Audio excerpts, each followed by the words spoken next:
It's interesting, isn't it, with Meghan Markle and Prince Harry? They often feel like they're in control of all the situations that are around them. But this particular situation, seemingly, they let slip through their fingers. Or did they? Let me explain. Hi, good morning, Neil Sean here in the very heart of London. Beautiful, isn't it, today? River Thames looking glorious, high tide. Everybody relaxing, everybody feels in a very chilled out mood today.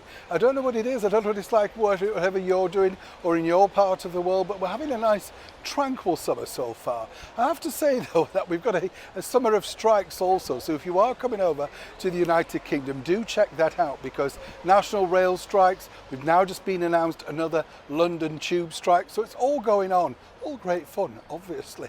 Back as ever though to your breaking roll story of the day. This week's been a particularly strange week, hasn't it, in the life of Meghan and Harry, because we found out that apparently when she was referring to herself in that big interview with Oprah Winfrey now over a year and a bit ago, that she was making statements, not necessarily truths.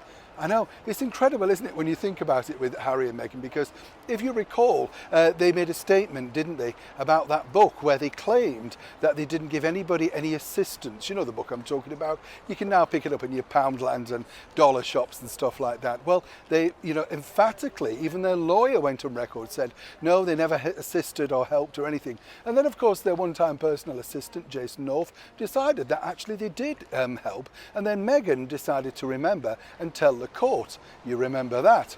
Well, back to the Oprah Winfrey interview. It's very interesting because, as I say, there's an ongoing battle with her half-sister, Samantha Markle, and it's all about how she's been portrayed in this book. And, you've got to take both sides. As I've said before, it must be disheartening to see your life portrayed in a way that simply not true, or, as Meghan likes to say, your truth. Now, Prince Harry and Meghan Markle sat down with Oprah Winfrey. Let's not forget that she did 2 hours alone first with Oprah. They'd formed a very close bond way back in 2018, even before, of course, the wedding had taken place, because even though she'd only met her very briefly, thanks to Harry, apparently she was a, big guest to have at her wedding and carried on texting throughout that particular period. So, of course, Prince Harry, which I find alarming in this, never actually sat down prior to that and looked at the footage or indeed the end result. Don't you find that odd that, this is the biggest program of your life and you're making all these bombshells that you don't ask to check or to see or whatever, but apparently not. And in fact, he was very happy when invited on for the last segment of the show to sit with his wife and, of course, reveal to the world that they were having their baby daughter, a big exclusive for Oprah, which he'd been promised, of course. So obviously, one would suggest that were they finally happy with the end result, given the backlash, the negativity, and more importantly, the untruths that were associated with that particular interview? Well, according to a very good source, and as ever, we have to say allegedly, both Harry and Meghan stand by that interview. Even the fake wedding and the numerous other inaccuracies that many might claim did take place during that interview. No, according to them, they're more than happy, and that's the reason why they've cited that particular statement in their latest legal battle against Samantha Markle.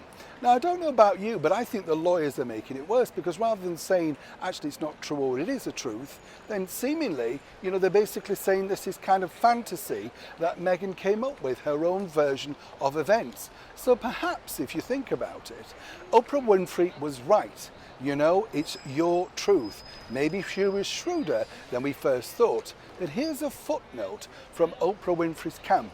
Do you remember when that interview came out and apparently it was the best interview, the best work she's ever done? Well, Harpo Productions and Oprah Winfrey have done their very best to remove the chunks of interview that they can, because they own it, from the web, the internet.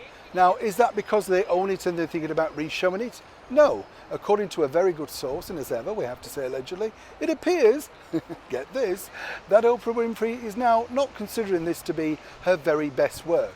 She did not anticipate the negativity or indeed the fight back from all those devoted fans, whichever way you look at it. As ever, when I know more, you'll know more. Neil Sean in the very heart of London.